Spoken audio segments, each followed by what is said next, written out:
Hi ಎಲ್ಲರಿಗೂ ನಮಸ್ಕಾರ. ನನ್ನ ಯೂಟ್ಯೂಬ್ ಚಾನಲ್ಗೆ ಸ್ವಾಗತ ಸುಸ್ವಾಗತ. ನಾನಿವತ್ತು ಮಾಡ್ತಾಯಿದ್ದೀನಿ ಜೋಳದಿಂದ ಕಾರ್ನ್ದಿಂದ ಒಂದು ಮಸಾಲೆ. ತುಂಬ ಚೆನ್ನಾಗಾಗತ್ತೆ. ಈಗ ಮಾಡುವ ವಿಧಾನವನ್ನು ತೋರಿಸ್ತೇನೆ ನಿಮಗೆ, ಬನ್ನಿ. ಇವತ್ತು ಜೋಳದಿಂದ ಒಂದು ಮಸಾಲೆಯನ್ನು ಮಾಡೋಣ. ಸೂಪರಾಗಿರುತ್ತೆ. ನಾನಿಲ್ಲಿ ಆಲೂ ತೊಗೊಂಡಿದ್ದೇನೆ, ಹಾಗೆ ಈರುಳ್ಳಿ ತೊಗೊಂಡಿದ್ದೇನೆ, ಟೊಮೆಟೊ ತೊಗೊಂಡಿದ್ದೇನೆ. 2 ಟೊಮೆಟೊಣ್ಣು, ಹಾಗೆ 2 ಆಲೂಗಡ್ಡೆ ಮತ್ತು 2 ಈರುಳ್ಳಿ ತೊಗೊಂಡಿದ್ದೇನೆ. ಜೋಳದಿಂದ ಮಸಾಲ ತುಂಬ ಚೆನ್ನಾಗಿರುತ್ತೆ.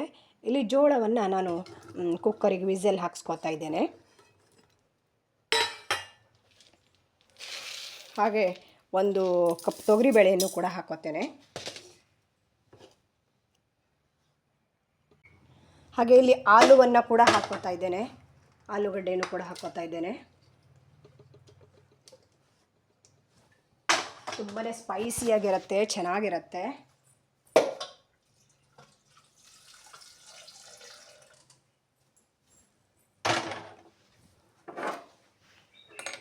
ಒಂದು 3 ವಿಸಲ್ ಹಾಕ್ಸ್ಬಿಡೋಣ.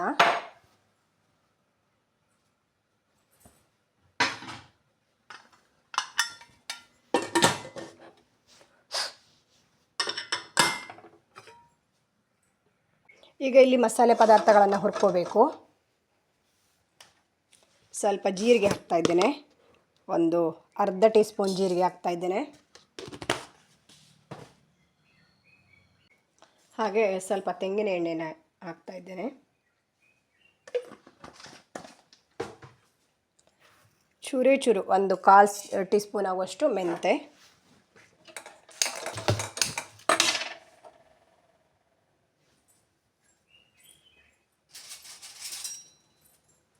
ಲೋ ಫ್ಲೇಮ್ನಲ್ಲಿ ಹುರ್ಕೊಳ್ಳಿ.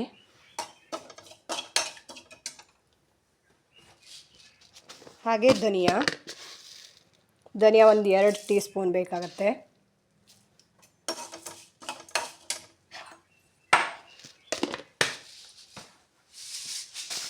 ಸಾಸಿವೆ ಒಂದು ಟೀ ಸ್ಪೂನ್ ಸಾಕು.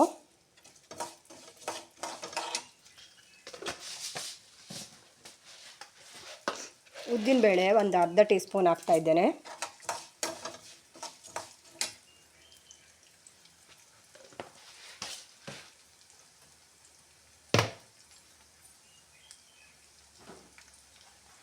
ಹಾಗೆ ಇಲ್ಲಿ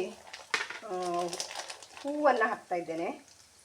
ಹೂವು ಅಂದರೆ ಗರಂ ಮಸಾಲೆ ಸಾಮಾನುಗಳು. ಚಕ್ಕೆ, ಚೂರು ಚಿಕ್ಕದು ಚಕ್ಕೆ ಸಾಕಾಗುತ್ತೆ. ಹಾಗೆ ಇಲ್ಲಿ ಚಕ್ರ ಮೊಗ್ಗು, ಇದನ್ನು ಕೂಡ ಹಾಕೋತೇನೆ.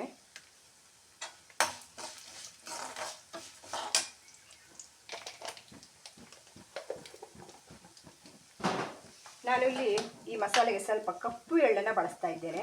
ಒಂದು ಅರ್ಧ ಟೀ ಸ್ಪೂನ್ ಕಪ್ಪು ಎಳ್ಳನ್ನು ಹಾಕ್ತಾ ಇದ್ದೇನೆ.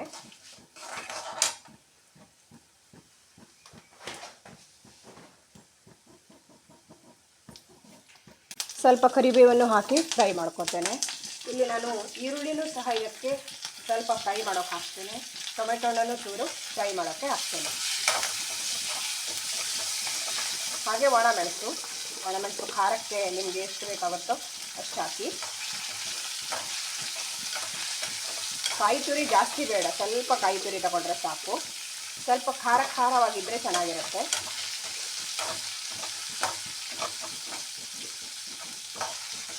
ಒಂದು 2 ನಿಮಿಷ ಫ್ರೈ ಆಗಲಿ.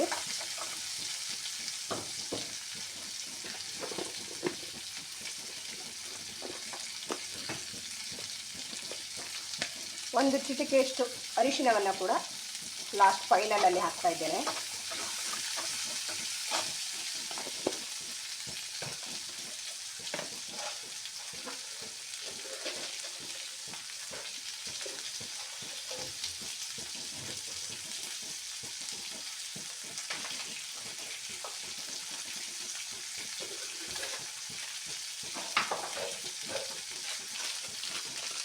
ಇಲ್ಲೊಂದು 3 ಗೋಡಂಬಿಯನ್ನು ಹಾಕ್ತಾ ಇದ್ದೇನೆ ಫ್ರೈ ಮಾಡೋಕ್ಕೆ.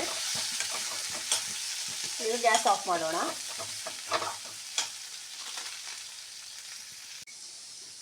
ಈಗ ಸ್ವಲ್ಪ ಕಾಯಿ ತುರಿ ಜೊತೆ ಪೇಸ್ಟ್ ಮಾಡ್ಕೊತಾ ಇದ್ದೇನೆ. ಇಷ್ಟೇ ಕಾಯಿ ತುರಿ ಸಾಕು, ಜಾಸ್ತಿ ಕಾಯಿ ತುರಿ ಬೇಡ.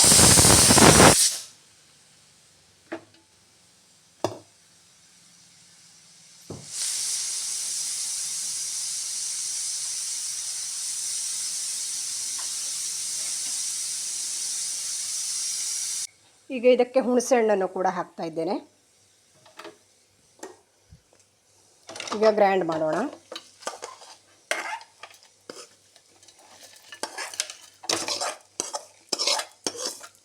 ಮಸಾಲೆ ಮಸ್ತಾಗುತ್ತೆ ಇದು.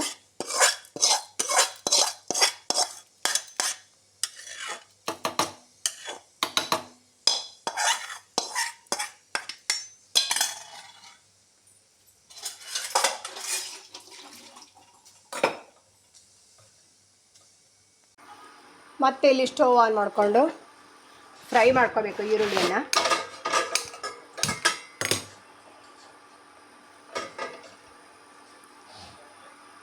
ಇದಕ್ಕೆ ನಾನು ಸ್ವಲ್ಪ ಉದ್ದಿನಬೇಳೆಯನ್ನು ಹಾಕ್ತಾ ಇದ್ದೀನಿ, ಒಂದು ಅರ್ಧ ಟೀ ಸ್ಪೂನ್ ಆಗುವಷ್ಟು. ಹಾಗೆ ಒಂದು ಅರ್ಧ ಟೀ ಸ್ಪೂನು ಸಾಸಿವೆಯನ್ನು ಕೂಡ ಹಾಕ್ತಾ ಇದ್ದೀನಿ.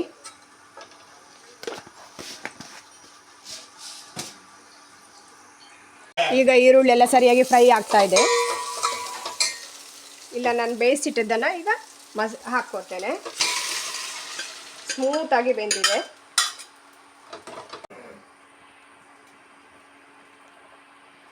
ಈಗ ಇಲ್ಲಿ ಕುದೀತಾ ಇದೆ. ಸ್ವಲ್ಪ ನೀರನ್ನು ಹಾಕ್ಕೊಂಬಿಡೋಣ.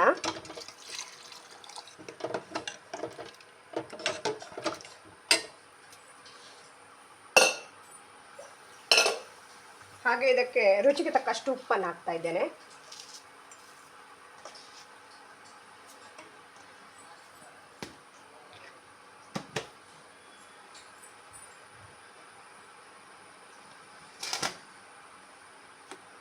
ಸ್ವಲ್ಪ ಬೆಲ್ಲವನ್ನು ಕೂಡ ಆ್ಯಡ್ ಮಾಡ್ತೇನೆ. ಸ್ವಲ್ಪ ಸಿಹಿಯಾಗಿರಬೇಕು. ಚೂರೇ ಚೂರು 1 ಸ್ಪೂನ್ ಆಗುವಷ್ಟು ಬೆಲ್ಲ ಹಾಕ್ತೇನೆ.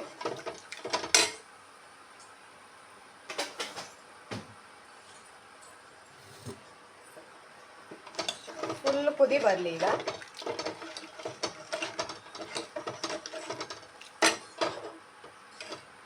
ಇಲ್ಲಿ ಮಸಾಲೆನ ಗ್ರೈಂಡ್ ಮಾಡಿ ಇಟ್ಕೊಂಡಿದ್ದೇನೆ, ಅದನ್ನು ಕೂಡ ಆ್ಯಡ್ ಮಾಡ್ತಾ ಇದ್ದೇನೆ.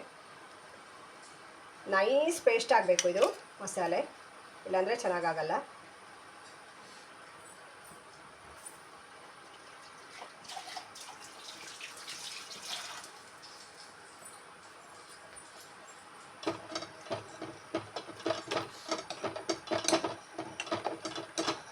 ದೋಸೆ ಜೊತೆ, ಚಪಾತಿ ಜೊತೆ, ಊಟಕ್ಕೆ ಸಹ ತುಂಬ ಚೆನ್ನಾಗಾಗುತ್ತೆ. ಕ್ವಾಂಟಿಟಿ ನೋಡ್ಕೊಳ್ಳಿ, ಸ್ವಲ್ಪ ನೀರು ಕೂಡ ಆ್ಯಡ್ ಮಾಡಬಹುದು.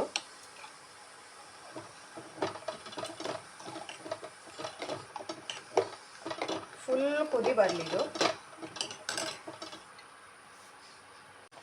ನೋಡಿ, ಕುದೀತಾ ಇದೆ. ಈಗ ತುಂಬ ಘಮ ಘಮ ಬರ್ತಾ ಇದೆ, ಚೆನ್ನಾಗಿದೆ. ಜೋಳದ ಮಸಾಲೆ ರೆಡಿ. ನೀವು ಕೂಡ ಒಮ್ಮೆ ಟ್ರೈ ಮಾಡಿ.